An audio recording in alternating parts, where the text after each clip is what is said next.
Hi guys! Welcome back to my channel, and for today's video, we are going to make another informative video regarding work from home jobs.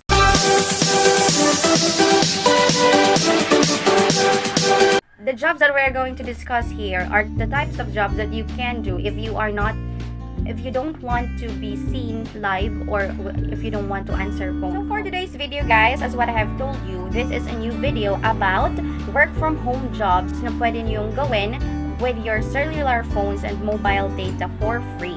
So, ang mga jobs na i-discuss natin ngayon ay ang mga trabaho kung saan hindi kailangan na makita ang inyong mga mukha, ang ating mga mukha, at marinig ang ating mga boses. So, ito ay pwede kung mahiyain tayo or some other factors kung saan ayaw nating makita tayo live.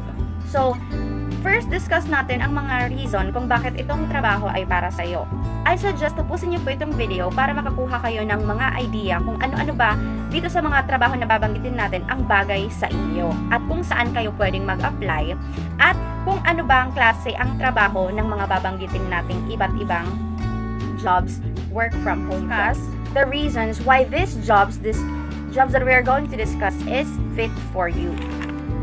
The first reason is if you are living in a noisy neighborhood. Kung maingay dyan sa lugar ninyo, kasi nga, di ba, as what I have told you, being an online English tutor or a call center agent that is working from home, your workplace should be noise-free. Kasi requirement nila na dapat walang ingay or minimal lang yung noise sa working stations ninyo. So, kung maingay sa lugar ninyo at hindi talaga maiiwasan na maingay, tapos ayaw nyo rin yung makita yung mga face nyo at marinig yung mga boses nyo, these jobs is for you.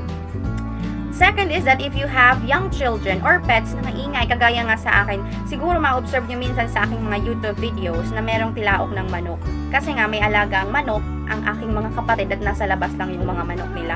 So minsan maririnig nyo talaga na merong tilaok ng manok sa aking mga videos. At kung minsan yung mga anak ko is hindi mapipigilan na mag-ingay. Kagaya ngayon nandito lang sila sa tabi ko at nagi-games. Hindi ko alam kung naririnig yung sound ng kanilang games. So, ayun, kung may maiingay kayong anak at may mga pets kayo na hindi may iwasan na mag-ingay, kagaya ng pusa, aso, at manok, tapos ayaw nyo rin makita yung inyong mga face, is pwedeng-pwede kayong magkatrabaho pa rin online dito sa mga trabaho na babanggitin natin.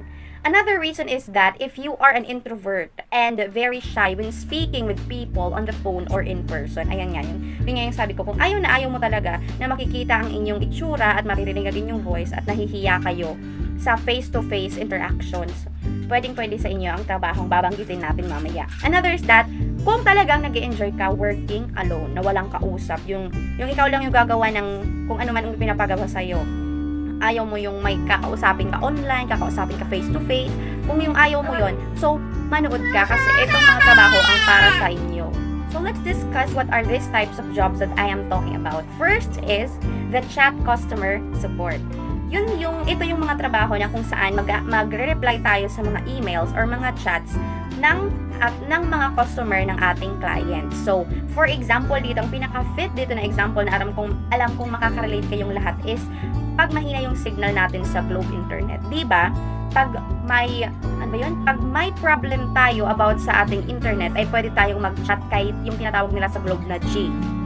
Si G, kung sino man yung nagre-reply doon, is sila yung customers chat support ng Globe.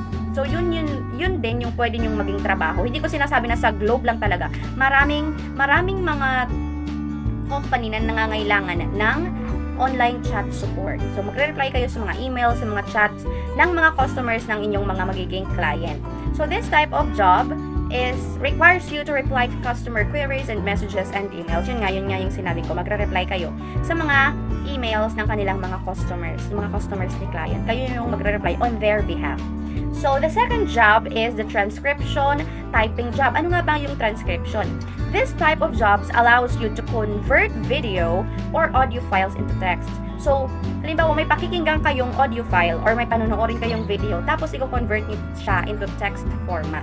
So, kailangan dito sa transcription typing job is magaling kayong mag-type, mabilis ang inyong typing skills. May minimum typing speed requirement dito pag mag-a-apply kayo. So, kung sa tingin mo mabilis ka talagang mag-type at magaling kang makinig ng audio file or magbasa ng subtitles, is fit na fit itong job para sa inyo. Kasi dito pwede daw tayong kumita ng $45 per project. Saan naman tayo mag-a-apply ng transcription typing job? Una, pwede tayong makapag-apply sa Upwork. Mag-create lang kayo ng inyong Upwork account, tapos mag-search kayo ng online jobs na gusto nyo, kagaya nga ng transcription typing job. Second, pwede din tayong makapag-apply sa jobstreet.com. Maraming online jobs doon sa Jobstreet na pwede nyong applyan. At kasama na doon ang transcription typing job. Next is sa motivejobs.com. Kagaya nito ng Jobstreet. Magsa-sign in lang kayo, mag-create ng account, and then mag-search ng online job na gusto nyo. The next job is freelance writer. When we say freelance writer or copywriter position, ito yung trabaho kung saan mag-create tayo or mag-create kayo ng inyong sariling ideas or writing.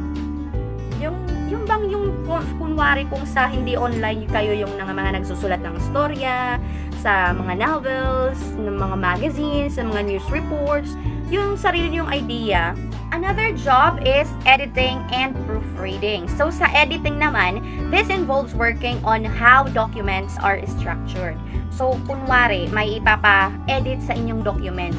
Kayo yung gagawa ng mga necessary editings about doon sa file na isi-send sa'yo ni client. So, kayo na yung bahala kung ano yung gagawin doon. I-edit nyo yung textile, format, or yung designs.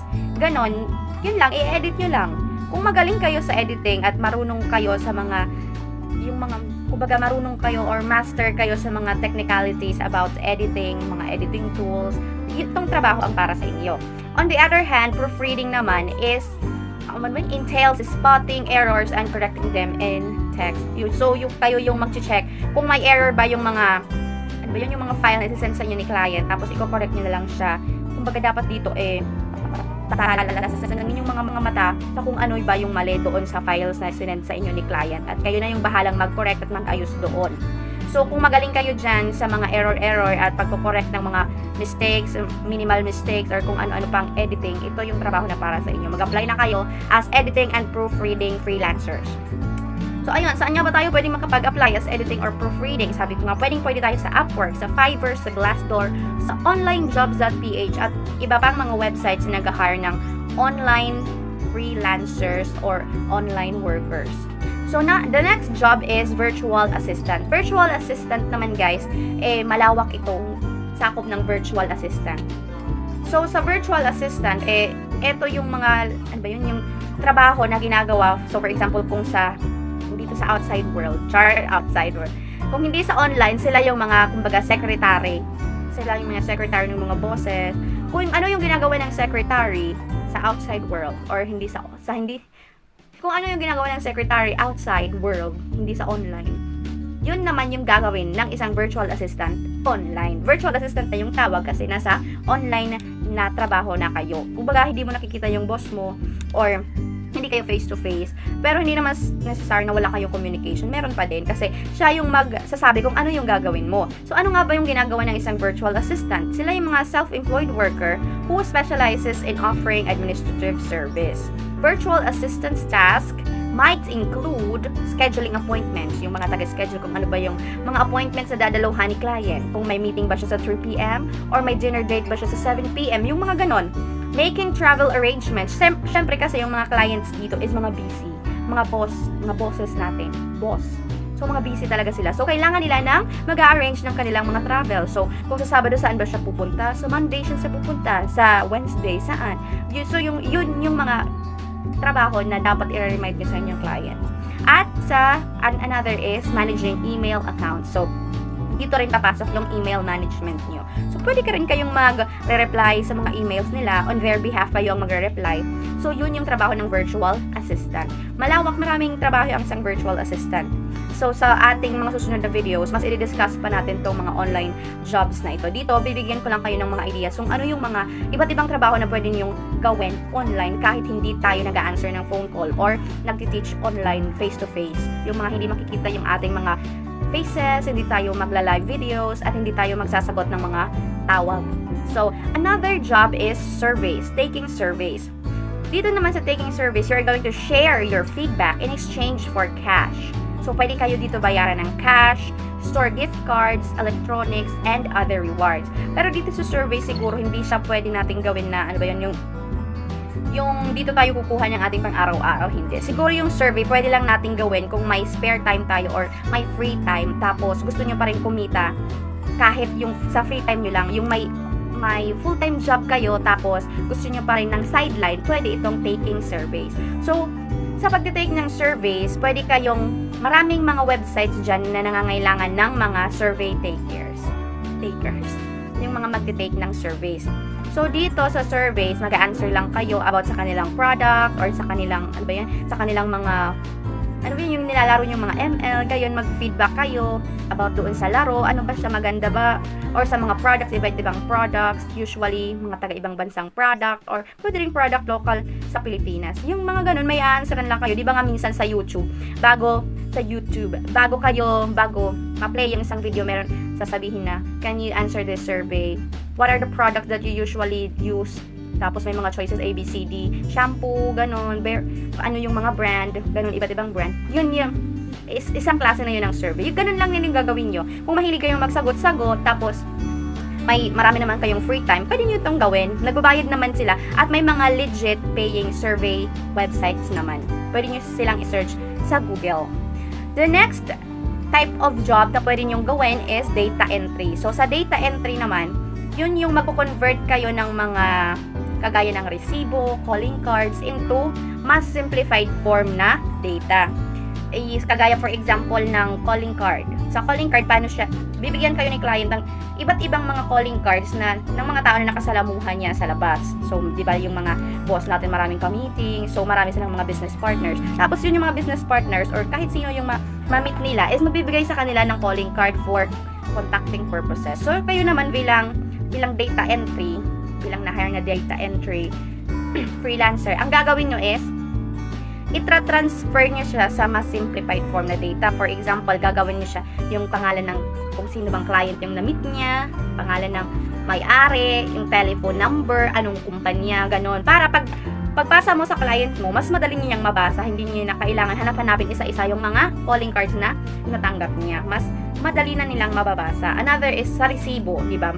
Siguro kung si client mo is may-ari ng store or meron lang talaga siyang sinosurvey about sa mga iba't ibang resibo, yung gagawin nyo is i-transfer nyo siya sa kung ano ba yung store, pangalan ng store, anong date na acquire, anong price, ganun. Yung mga ganun lang yung sa data entry jobs. So, saan naman tayo pwedeng makapag-apply as data entry freelancer? Yun nga, sabi ko nga pwede rin tayo sa Fiverr. Mag-create lang din tayo ng account para makapag-render ng service about sa data entry. Pwede din tayo sa Upwork, sa jobstreet.com, sa onlinejobs.ph. Ngayon, sa panahon ngayon, marami na talagang online na trabaho na pwede nating gawin sa kahit nasa bahay lang tayo gamit ang ating mga cellphone, free wifi, or data connection. Ang kailangan lang natin is maging maparaan kung paano tayo makakahanap ng job. At very good ka sa panonood ng video ko kasi marami talaga tayong i-discuss ng mga iba't ibang klase ng trabaho online. At huwag kayong mag-alala kasi sa susunod pa nating mga videos, I am going to share to you other types of jobs that you can do even if you are just at home like me as an at-home parent. Thank you so much for watching, guys. Again, see you in my next vlog. Bye!